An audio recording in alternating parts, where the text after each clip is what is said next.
The GDC LRs return, but which one should you buy with your hard-earned coins? How's it, everybody? Celtic Link here. We're back for another Dokkan Battle video. In today's video, we have the return of the GDC LRs. That is the LR Tag Blue Goku and Vegeta, the Omega Shenron, both Dokkan Fest LRs, and the Carnival LR Rose and Zamasu, and the Carnival LR Super Saiyan 4 Gogeta. All 4 LRs released during the Global Dokkan campaign earlier this year in September. And in today's video, we are answering that big question: which one should you purchase with your hard-earned coins?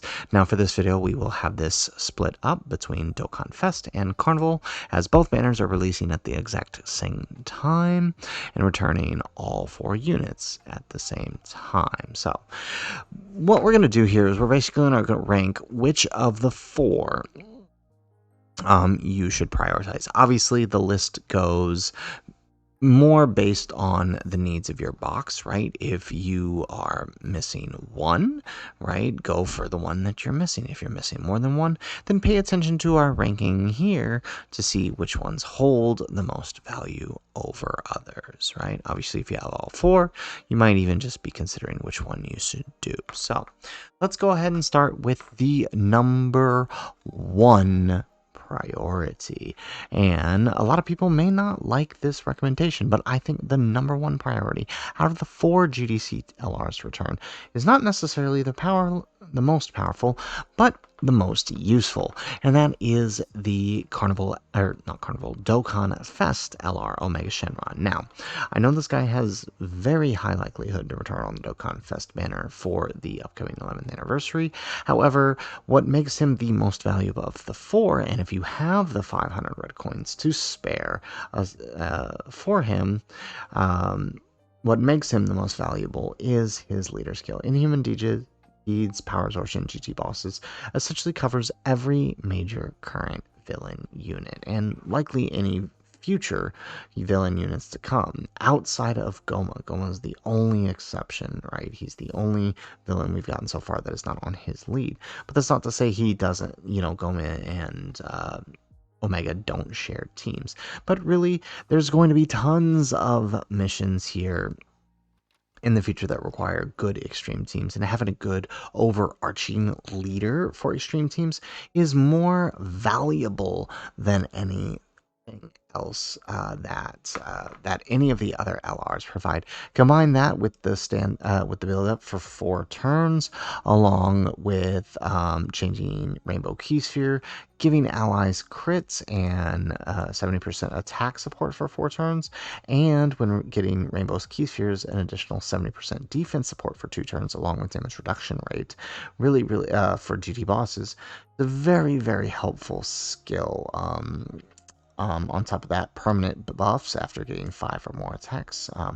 So he's all around a great villain unit and a great villain lead. And if that wasn't enough, he also has a domain that can be activated willingly through his active skill starting from his first appearance, and it buffs Power Absorption, GT bosses for 20%, or 25% rather, and then of course additional 20% for it also buffs Inhuman Deeds, and an additional 20%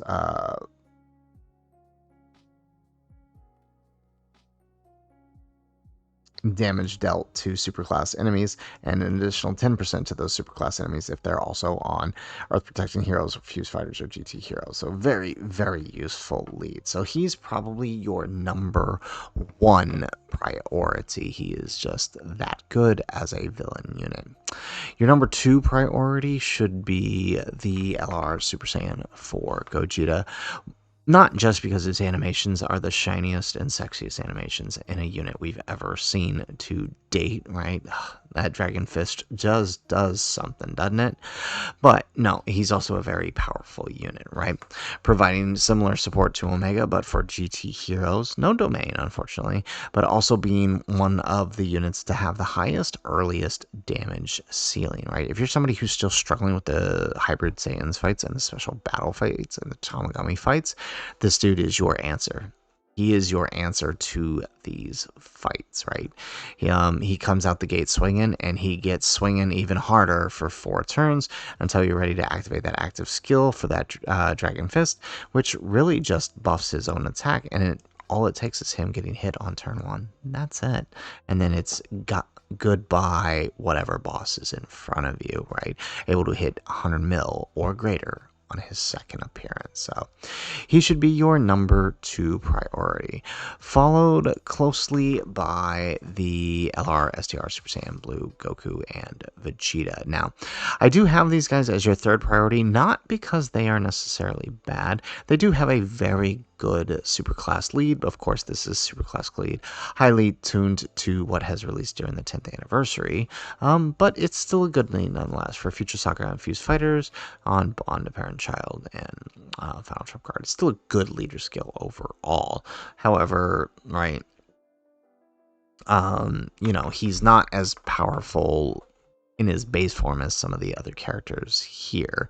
What he does provide, right, is 80% dodge, right, damage reduction and guard, while in his base form essentially being near invulnerable outside of some missed supers, which again, that's a 20% chance. It's really good. Add on to the fact that, with that high chance to dodge and the damage reduction, his 18 key allows him to sit slot 1 and buff his allies for the rest of the turn. So really, really powerful skill, but I do think that the others provide a little more overall value to teams over these guys, right? Because these guys aren't really doing much damage. They're more of just kind of a safe slot 1 option. Of course, they do a lot of damage when you transform into Gogeta, or into Vegeta, on his 4th turn. However, that's also highly dependent on the amount of stacks that you get the turns prior from his 18 key. Rose and Zamasu, very, very similar, right? Can deal great amounts of damage, provide a lot of support for Goku Black type and Future Saga enemies. However, right, where things get a little dicey is, right, if you really want to deal that big damage like the other characters here, it's really only when he's below 60%. And not to say that that's not an easy thing to accomplish, it's just something you have to manage a little more. But he's not really doing too much for his other teams compared to others, right, especially since a lot of his support is really attuned to specifically those Goku Black type enemies, or allies. So he's probably your 4th priority. Again, as always, the list is more dependent on what your box is missing. After all, we're talking 500 coins here, right? If you are missing Omega, then go for Omega, right? If you're missing the blues, go for the blues. If you're missing Gogeta, go for Gogeta, and go for Rose, whoever you're missing. But if you're missing more than one, then obviously our rankings here still stand. Omega should be priority as he's a good villain lead, does a lot of things for all the characters. Gogeta overall for the damage output and a lot of things he's doing for the teams he's on, really only needing 2 GT heroes, which is easy to fix, especially given some of the major units released this year, followed by the blues into Rose and Zamasu. Now, I will say, before you go ahead and jump on in and use your coins, I do recommend waiting until the 28th when they revamp the summon point banner. If you have summon points to use to pull for a ticket, I recommend exchanging them for a ticket and trying to summon for one of these guys here, or here, whichever one you are needing the most amount of copies for, since of course the tickets give you a free chance to summon for one of the characters here, and these will be updated to include characters such as the Gogeta and Frieza and the Wrathful Broly, who were part of the Transcendent Dokkan campaign, who are not currently available via coins just yet. So, guys, that is it for the video. If you like the video, make sure you hit that like button and subscribe to the channel if you have not already. And in the comments down below, let us know what do you think of the 4 units as we've ranked them here, who you should prioritize, who you should buy, if at all, or save your coins for the future. Again, starting with Omega being your number 1 priority, Gogeta, the Blues, and Rose. Let us know what you think of that priority and who from that priority are you grabbing. Let us know in the comments down below. Otherwise, guys, as always, thanks for watching, and aloha.